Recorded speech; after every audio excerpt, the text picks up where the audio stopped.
Bacaan pertama. Pembacaan diambil dari surat pertama Rasul Paulus kepada umat di Korintus, bab 2 ayat 10b sampai 16. Saudara-saudara, sebab Roh menyelidiki segala sesuatu, bahkan hal-hal yang tersembunyi dalam diri Allah. Siapa gerangan di antara manusia yang tahu apa yang terdapat di dalam diri manusia selain roh manusia sendiri yang ada dalam dia?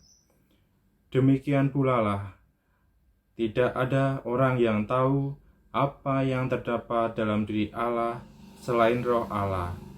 Kita tidak menerima roh dunia, tetapi roh yang berasal dari Allah, supaya kita tahu yang dikaruniakan Allah kepada kita.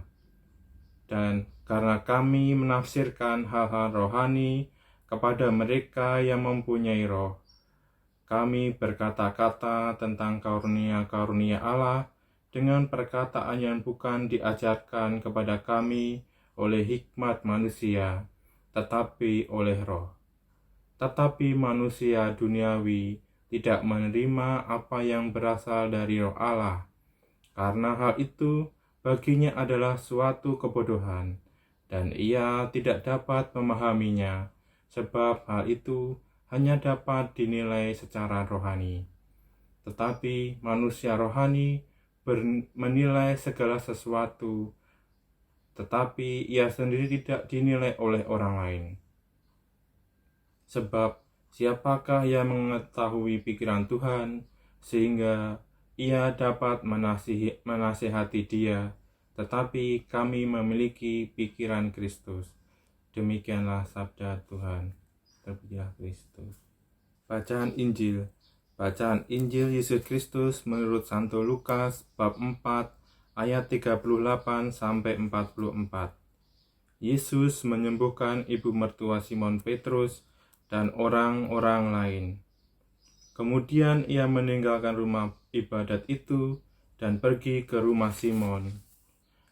Adapun ibu mertua Simon demam keras, dan mereka meminta kepada Yesus supaya menolong dia. Maka ia berdiri di sisi perempuan itu, lalu menghadik demam itu, dan penyakit itu pun meninggalkan dia. Perempuan itu segera bangun dan melayani mereka. Ketika matahari terbenam, semua orang membawa kepadanya orang-orang sakitnya yang menderita bermacam-macam penyakit. Ia pun meletakkan tangannya atas mereka masing-masing dan menyembuhkan mereka. Dari banyak orang keluar juga setan-setan sambil berteriak, "Engkau adalah anak Allah." Lalu ia dengan keras melarang mereka dan tidak memperbolehkan mereka berbicara, karena mereka tahu bahwa ia adalah Mesias. Ketika hari siang, Yesus berangkat dan pergi ke suatu tempat yang sunyi, tetapi orang banyak mencari dia, lalu menemukannya, dan berusaha menahan dia supaya jangan meninggalkan mereka. Tetapi ia berkata kepada mereka, "Juga di kota-kota lain, aku harus memberitakan Injil Kerajaan Allah, sebab untuk itulah aku diutus." Dan ia memberitakan Injil dalam rumah-rumah ibadat di Yudea. Demikianlah Injil Tuhan. Terpujilah Kristus.